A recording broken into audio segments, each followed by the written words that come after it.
dubious. I'm just wondering why the actual Dr. Manhattan is wearing a Dr. Manhattan mask. I don't want to be recognized. Is this a Zeus thing?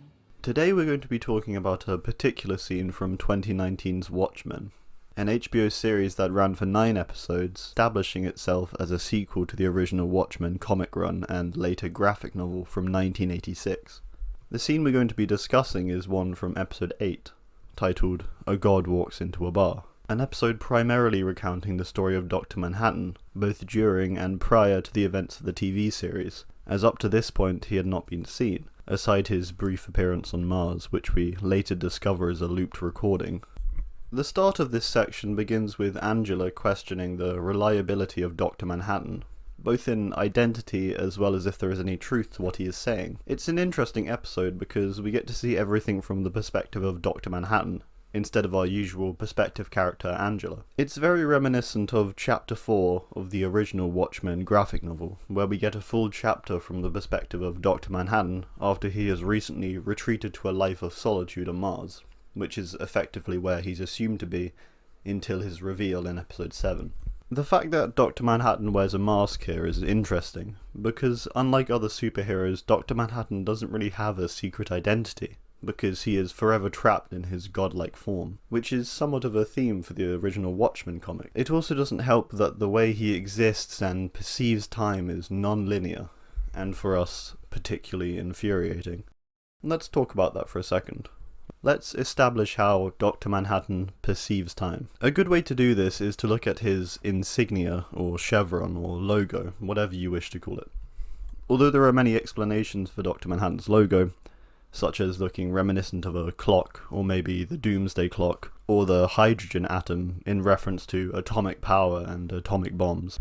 After all, Dr. Manhattan did it because it meant something to him. But one way of looking at his logo is to use it as a means to demonstrate his perception of time. So here it is, in its base form. The first part we're going to establish is the outer ring, the largest circle that encompasses the central one. This circle represents time, so it's like a timeline of Dr. Manhattan's life, because that is the timeline he perceives. This timeline does not have a clear start point or end point, right? It's circular, it connects together as one without any gaps, it's non-linear. So this line is time, or maybe more specifically, Dr. Manhattan's time. Look at it like a clock, the round face with time passing in a circular fashion, representing Dr. Manhattan's personal time or clock. Next we have the circle that is part of the line going around the center. This circle is the present, or the current point in the timeline. Now, the current point is forever changing, so this is maybe unclear, but that's something we can discuss later. So this circle is the present, the current moment. It's the moment that everybody other than Dr. Manhattan is in. It's the regular present day on our timelines. So why is it important to mark down its presence? Well, Dr. Manhattan, although he exists in multiple moments of time in an instant, still exists in the present, and our present, in a linear way. Which brings us to the central circle, which is Dr. Manhattan himself. He is center stage, and as you would be able to if standing in a space that encircles you, say like the Colosseum, then you are able to see every single angle of it without a doubt, every single part of the clock, or in our case here, he is able to see every part of his own timeline from his central position. He has what we would call a panoptical view of everything. To Manhattan, life is like a flipbook of a series of photos. Each can be accessed at any time and seen as a singular framed moment, but still you can experience it in full motion if you wish. So with this in mind, and our knowledge that he exists in our linear present, he is directly connected and can see and exist in our linear present, as indicated by this line. But to him, because he exists in a non-linear way and has this panoptical view of his whole timeline, every point in his time is a potential present for him, and therefore he forever exists in our linear present alongside viewing his own timeline in a panoptical and therefore infuriating way. So, Dr. Manhattan masking himself. Maybe he does it to simply not be recognized, or is it because he exists unidentifiably, in a way that no one else can relate to or really fully understand? Wearing a mask as a means to protect your identity is something done in Watchmen 2019 in a creative way, with whole episodes such as Little Fear of Lightning and This Extraordinary Being, dedicated entirely to tragic comings of the costumed hero, with Wade taking on the reflective mask due to his PTSD and the belief that there are psychic shockwaves that could affect him. He becomes who he is out of the trauma of the squid attack, much like Hooded Justice, where he becomes who he is when he is captured by other police and hung from a tree. The rope around his neck forever then represents his trauma, and therefore the need for both of them to protect their identity, which is why Dr. Manhattan is so interesting, because Dr. Manhattan doesn't choose to become what he does. Similar to the others, I suppose. It comes about somewhat unexpectedly, but unlike the others, he gains real power from his transformation. He becomes omnipotent, and arguably, he does not have to be fearful, like his human counterparts, because he is no longer human. But because of the way Manhattan perceives time, he is in a sense entirely human still. He can be viewing his time as a child while sitting alone on Mars, like the cold, omnipotent god he becomes. So really, Manhattan is wearing a mask to protect himself from his fear of lack of identity or loneliness, which is something also very thematic of Watchmen. So wearing a mask here shows Manhattan in two ways, I guess you could say. One of them is his omnipotent self, and the other is his human self. There is a duality to Manhattan's existence, as there is a duality to humanity as a whole. What you might know as the duality of man, which is the concept of who we are now and who we wish we were, which can be based on past events or even based on who we aspire to be for the future. Because as humans, we are subjected to the 7 deadly sins. 7 sins which we often delve into in order to reach our aspired selves. Now, not only does this have biblical connotations, which will be later important to the creation story, as well as our equivalent Adam and Eve, but also are important to Dr. Manhattan. Dr. Manhattan remains within the duality of man because he experiences his human life alongside his godly one. And because he can see everything he has done, past, present, or future, then there is nothing for him to aspire to become. Yet he is aspiring still, because he experiences humanity. Basically, Dr. Manhattan is confusing and paradoxical. The reasons why this is important to his identity, though, as well as the creation story, is to do with the value of human life, something that Manhattan contemplates throughout the TV series as well as the graphic novel. It is also something that religious texts like the Bible ask. In creation, what is our purpose? What is the point of humans existing? More so, existing when we constantly dip into sin, and aspire things and a future self which can only be reached through sin. The Zeus thing? The Greek god. In all the stories, he came down from Olympus trying to get laid, but he turned himself into a swan or something to blend in. Angela refers to Zeus transforming into a swan, which is something the Greek god Zeus was actually said to do a lot of. More importantly with Europa and Zeus. Europa being the mother of King Midas of Crete. He's the gold guy. It is even more applicable to Watchmen because of the moon of Jupiter, Europa, obviously being named after the ancient Greek person Europa. And what with Manhattan's new Garden of Eden being created on Europa, we have some importance in this transformative reference and Europa's inclusion. The way Angela puts it here is rather elegant in comparison to how the myths and stories are told of what actually happened. She says to Manhattan that Zeus came down trying to get laid, which I suppose is true in a way, but the ancient Greek gods are known for being visceral and vengeful. They have great love for some humans and despise others, which is quite similar to Old Testament God. Europa was really raped by Zeus. She didn't consensually allow him to have sex with her. Not only this, but he did it whilst disguised as a bull. My point here is that Angela shows clear misconception to the attitude of gods, many of which in ancient myths or the Bible take on a great compassion for humanity, and as a result punish them harshly and reward them greatly, with rarely any in between. The gods in these stories are very human despite their power, which is incredibly similar to how Dr. Manhattan comes in, as he perceives his own humanity almost always due to his perception of time, which once again brings in the question of the value of human life in the eyes of gods.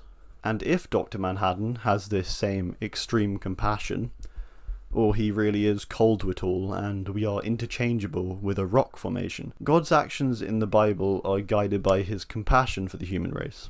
So when they mess up, he punishes them fiercely, and when they succeed in following his command, he rewards them extensively. This is arguably what's so scary about Dr. Manhattan as a god. He does not have compassion for humans as a god. He does not have compassion for humans beyond whoever he is sleeping with and the time he experiences.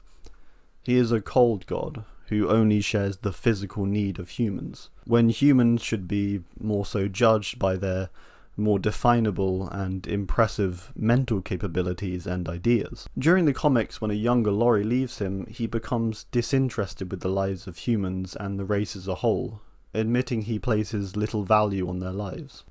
It's actually the reason he decided to go to Mars in the first place, and he only returns upon Ozymandias' squid drop. So later on during the Watchmen series, when he states that he creates life on Europa in 1985, which leads me to believe and reinforce from the series that creating life on Europa was effectively Dr. Manhattan's test to see if he did care for humanity, something he directly discusses with Laurie during the comics.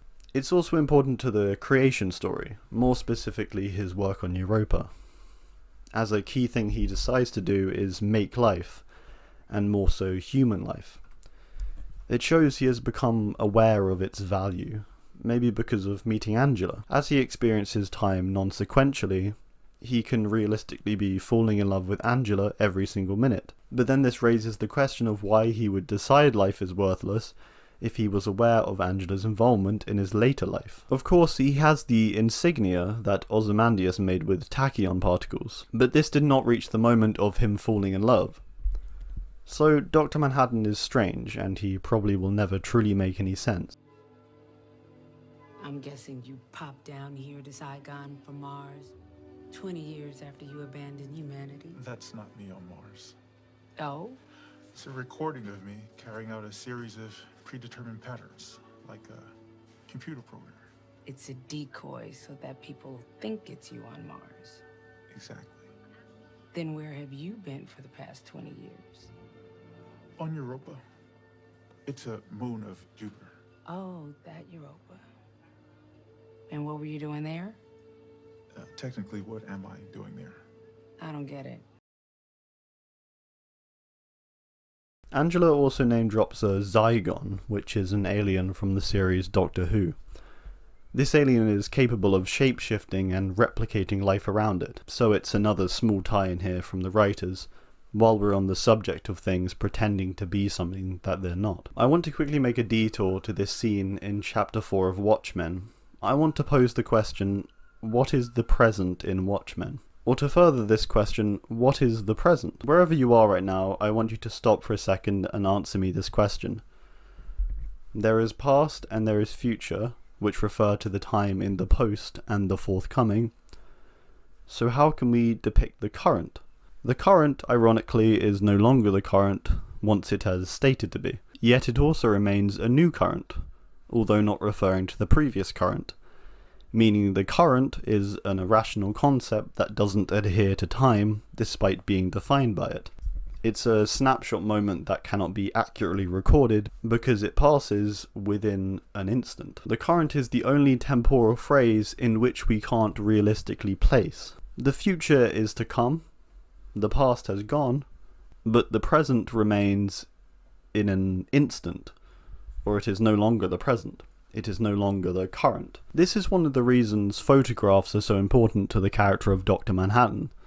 He exists in his godly form as an all-seeing entity, aside his tachyon gaps, meaning he experiences the present or the current always. He forever remains in the moment, unable to classify the past or present in a temporal way. So what he sees are always these snapshots, like photographs of his own personal timeline, which are jumbled inordinately and incoherently, and cannot be perceived in what we as humans would consider to be a naturally temporal and linear way. So Manhattan holding this photograph in Chapter 4, to him must be confusing. As he sits on Mars staring at a snapshot, he also lives that snapshot. He has the emptiness of the photograph, yet the raw emotion of the moment happening concurrently, which once again leads into this idea of Manhattan as an unplaceable being. We cannot ever be sure if he truly does not care for humanity, or does care, because he experiences both in this snapshot way, where everything is the current. Him looking into the photograph whilst also experiencing the moment is almost like looking into a mirror, except the mirror does not reflect your own reflection. Manhattan sits alone in his cold, godly body, staring into his lively, compassionate human face. It's incredibly interesting by this extension, that in the moment he creates life on Europa is also the moment he meets Angela in a bar. He sees for a second that she is worthwhile, and as a result tests out an entire human creation project to test the same for humanity. So this proves that Dr. Manhattan is trying really hard here to prove to himself that human life is worthwhile. It's almost like he has a hypothesis he's testing, which makes even more sense due to his roots as a scientist. The way I experience time is unique, and for you particularly infuriating. That said, I am simultaneously in this bar, having a conversation with you, and on Europa, creating life. Ah, and how does one create life? I do it with the wave of my hand.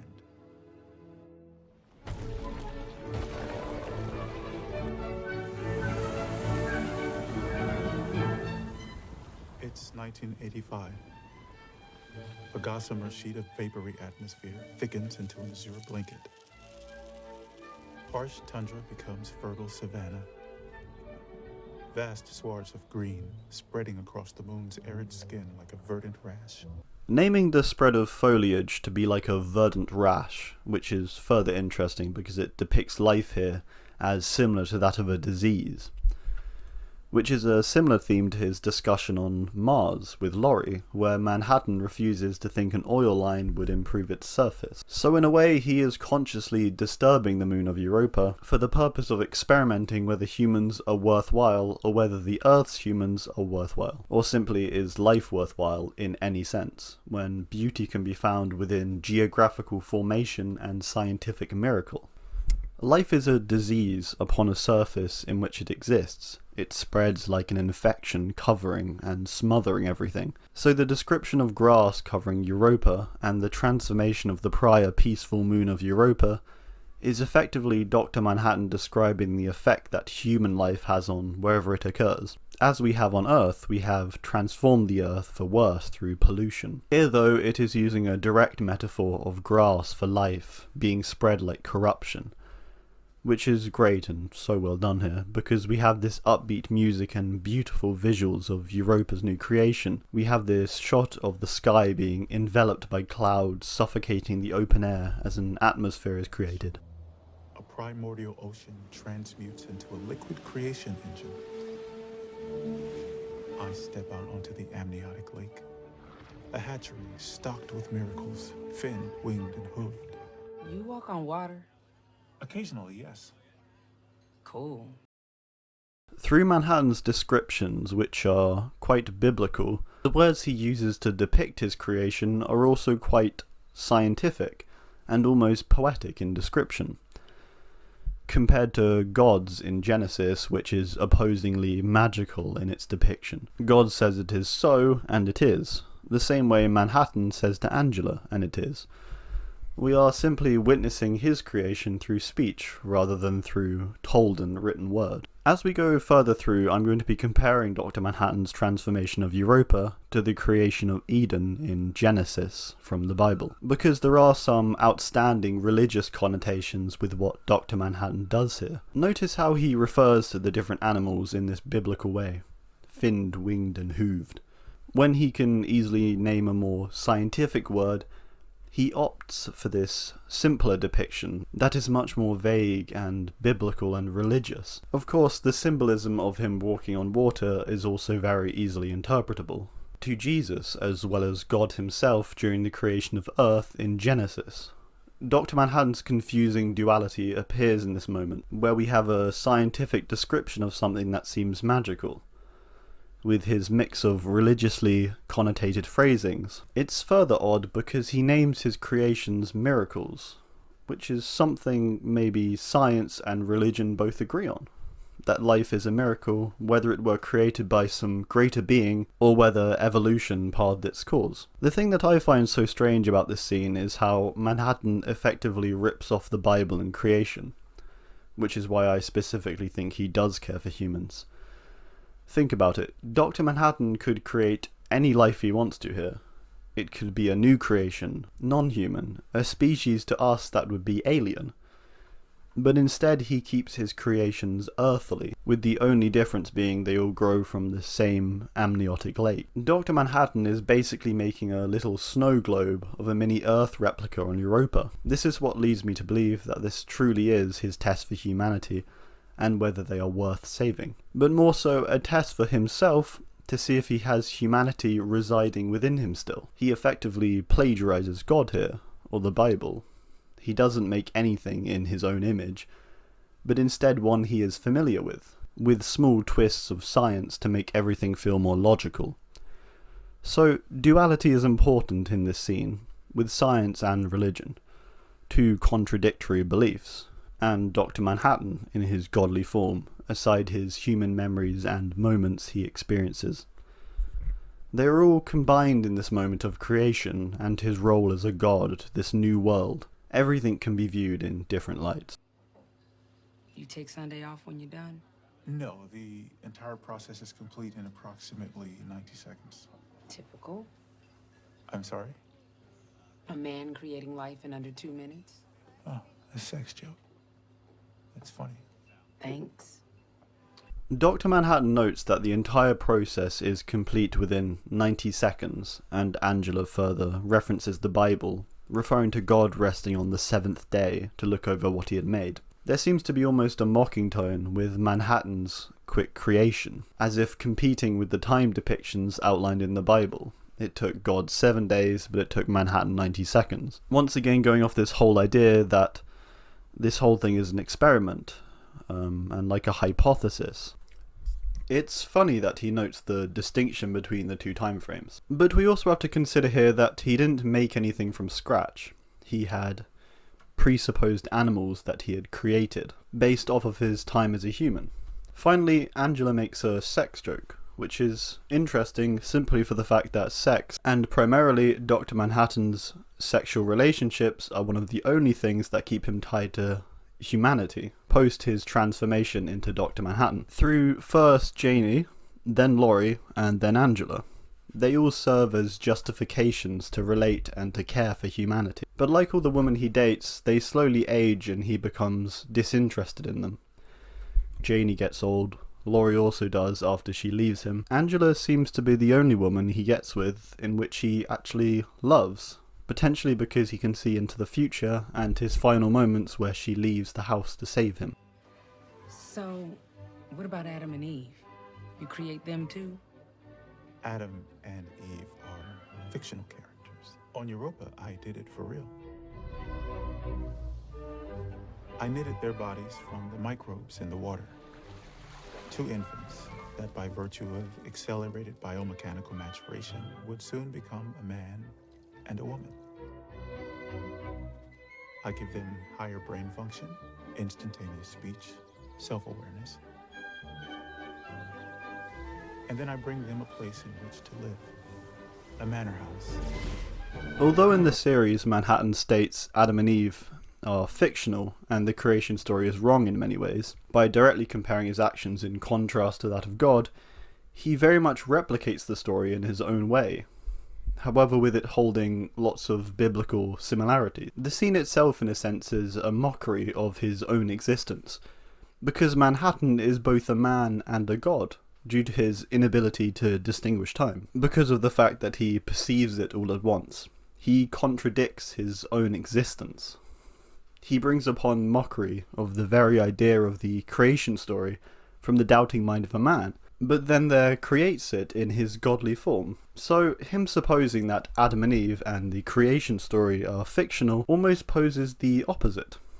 or at least within the show. Because if we look at it from the real world maybe, the writers themselves are trying to make a bit of a joke here by having Manhattan perceive it as fictional, within a fiction himself.